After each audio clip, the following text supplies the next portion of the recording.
নমস্কাৰ জিকে হাব বাই কাবেৰীলৈ সকলোকে স্বাগতম। আশা কৰোঁ আপোনালোক সকলো ভালে আছে। মই কাবেৰী হাজৰিকা। আজিৰ এই ভিডিঅ'টোত মই অসমৰ চলচ্চিত্ৰ জগতৰ লগত জড়িত কেইটামান অতি দৰকাৰী প্ৰশ্ন আলোচনা কৰিম।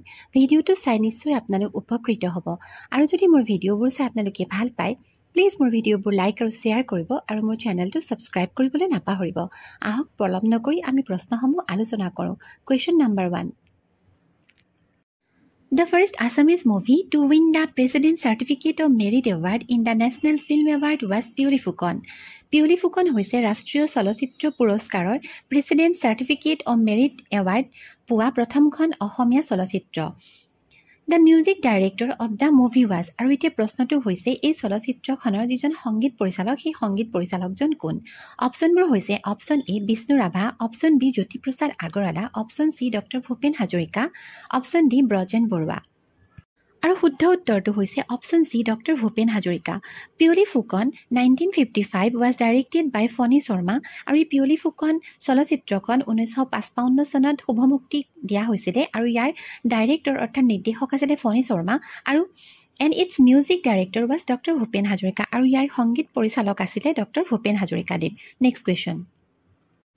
Doctor Bhupen Hazarika won best music director award for the film Chameli Memsaab. Doctor Bhupen হাজৰিকাদেৱক চামেলি মেম চাহাব চলচ্চিত্ৰখনৰ বাবে শ্ৰেষ্ঠ সংগীত পৰিচালকৰ বঁটা প্ৰদান কৰা হৈছিলে।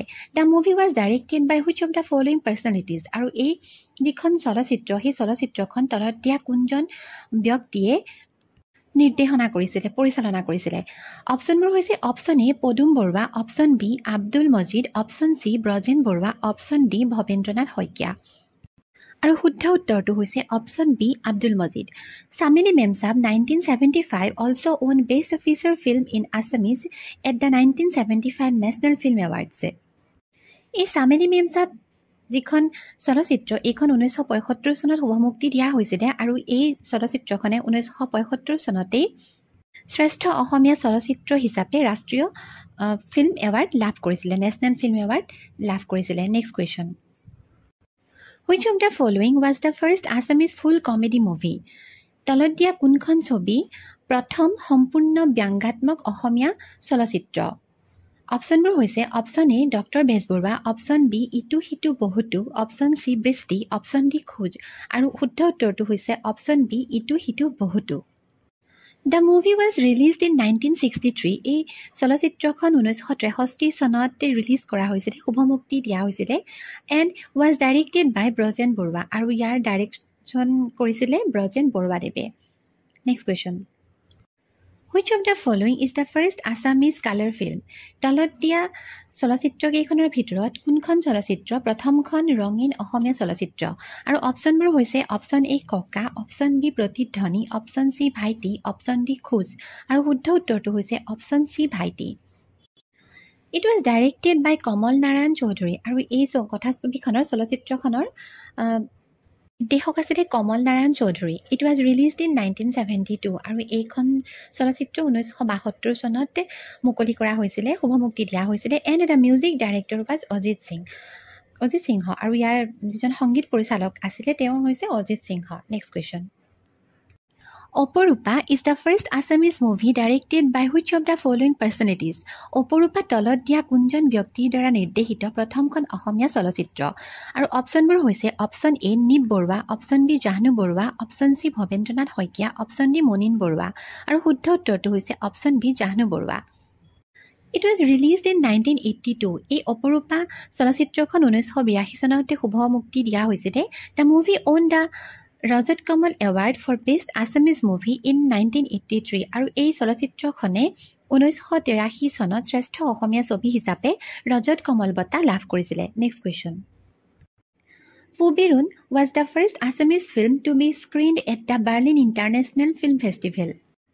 বাৰ্লিন আন্তঃৰাষ্ট্ৰীয় চলচ্চিত্ৰ মহোৎসৱত প্ৰদৰ্শিত কৰা প্ৰথমখন অসমীয়া চলচ্চিত্ৰ হৈছে Puberun the film was directed by whom আৰু এই চলচ্চিত্ৰখন কোনে নিৰ্দেশনা কৰিছিলে অপশ্যনবোৰ হৈছে option A Jahnu Barua option B Nip Barua option C Prabhat Mukherjee option D Anwar Hussain আৰু শুদ্ধ উত্তৰটো হৈছে option C Prabhat Mukherjee it was screen in 1959 আৰু এই চলচ্চিত্ৰখন 1959 চনত প্ৰদৰ্শন কৰা হৈছিলে its music director was Tarikuddin Ahmed আৰু ইয়াৰ যিজন মিউজিক ডাইৰেক্টৰ সংগীত পৰিচালক আছিলে Tarikuddin Ahmed next question Who among the following was the first Assamese actress to win the Best Actress Award in the National Film Awards?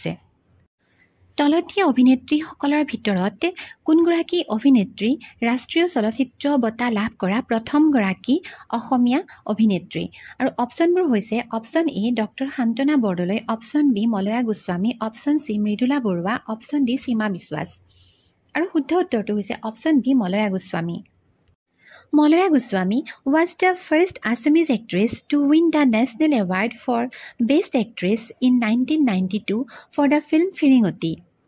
Maloya Goswami হৈছে প্ৰথমগৰাকী অসমীয়া অভিনেত্ৰী যিগৰাকীয়ে পোনপ্ৰথমবাৰৰ বাবে 1992 চনত তেখেতৰ যিখন ফিৰিঙতি বুলি কোৱা চলচ্চিত্ৰ আছিল সেই চলচ্চিত্ৰখনৰ বাবে ৰাষ্ট্ৰীয় চলচ্চিত্ৰ বঁটা লাভ কৰিছিলে শ্ৰেষ্ঠ অভিনেত্ৰী ৰূপতে আৰু দ্য মুভি ৱাজ ডাইৰেক্টেড বাই জাহ্নু বৰুৱা আৰু সেই যিখন ফিৰিঙতি চলচ্চিত্ৰখন এইখন নিৰ্দেশনা কৰিছিলে জাহ্নু বৰুৱাই next question Which of the following is the first movie directed by Dr. Bhabendranath Saikia doctor Bhabendranath Saikia দেৱে নিৰ্দেশনা কৰা প্ৰথমখন চলচ্চিত্ৰ কোনখন অপশ্যনবোৰ হৈছে অপশ্যন এ Upaja Sonar Mati option B Sandhyarag option C Anirban option D Bhaiti আৰু শুদ্ধ উত্তৰটো হৈছে option B Sandhyarag 1977 was the first movie directed by Bhabendranath Saikia Sandhyarag 1977 চনত ৰিলিজ কৰা হৈছিলে আৰু এইখন ভৱেন্দ্ৰনাথ শইকীয়া দেৱে নিৰ্দেশনা কৰা প্ৰথমখন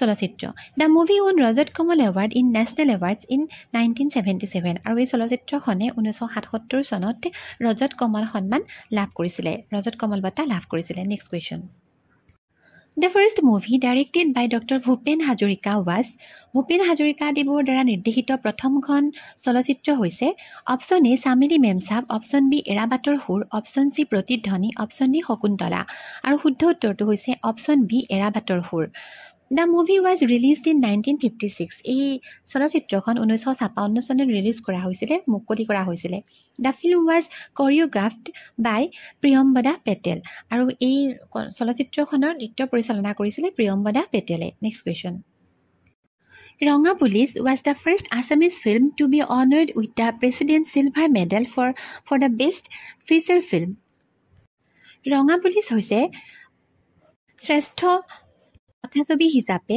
প্ৰেচিডেণ্টৰ চিলভাৰ মেডেল পোৱা প্ৰথমখন অসমীয়া চলচ্চিত্ৰ it was directed by which of the following আৰু এই চলচ্চিত্ৰখন তলত দিয়া কোনজন ব্যক্তিয়ে ডাইৰেকশ্যন কৰিছিলে নিৰ্দেশনা কৰিছিলে অপশ্যনবোৰ হৈছে option A Jahnu Barua option B doctor Bhupen Hazarika option C doctor Bhabendranath Saikia option D Nip Barua আৰু শুদ্ধ উত্তৰটো হৈছে option D Nip Barua It was released in 1958 আৰু এই চলচ্চিত্ৰখন 1958 চনত শুভমুক্তি দিয়া হৈছিলে It was a story of two brothers আৰু এই চলচ্চিত্ৰখনৰ কাহিনীটো দুজন ভাই ককাইৰ জীৱনৰ ওপৰত প্ৰতিষ্ঠিত আছিল next question The first Assamese film Joymoti was directed by Jyotiprasad Agarwala প্ৰথমখন অসমীয়া চলচ্চিত্ৰ জয়মতী তাৰ নিৰ্দেশনা কৰিছিলে জ্যোতিপ্ৰসাদ আগৰৱালা দেৱে Which of the following is the second Assamese movie directed by him আৰু তলত দিয়া চলচ্চিত্ৰকেইখনৰ ভিতৰত কোনখন চলচ্চিত্ৰ জ্যোতিপ্ৰসাদ আগৰৱালা দেৱৰ দ্বাৰা নিৰ্দেশিত দ্বিতীয়খন চলচ্চিত্ৰ অপশ্যনবোৰ হৈছে option A Siraj option B Indramalati option C Era Bator Sur option D মাক আৰু মৰম আৰু শুদ্ধ উত্তৰটো হৈছে option B Indramalati Joymoti was released in 1935 Joymoti চলচ্চিত্ৰখন 1935 চনত মুক্তি দিয়া হৈছিলে and Indramalati was released in 1939 আৰু ইন্দ্ৰমালতী নামৰ চলচ্চিত্ৰখন 1939 চনত মুক্তি দিয়া হৈছিলে বন্ধুসকল আজিৰ ভিডিঅ'টোত ইমানেই আশা কৰোঁ ভিডিঅ'টো চাই আপোনালোকে ভাল পালে আৰু যদি মোৰ ভিডিঅ'বোৰ চাই আপোনালোকে ভাল পায় প্লিজ মোৰ ভিডিঅ'বোৰ লাইক আৰু শ্বেয়াৰ কৰিব আৰু মোৰ চেনেলটো ছাবস্ক্ৰাইব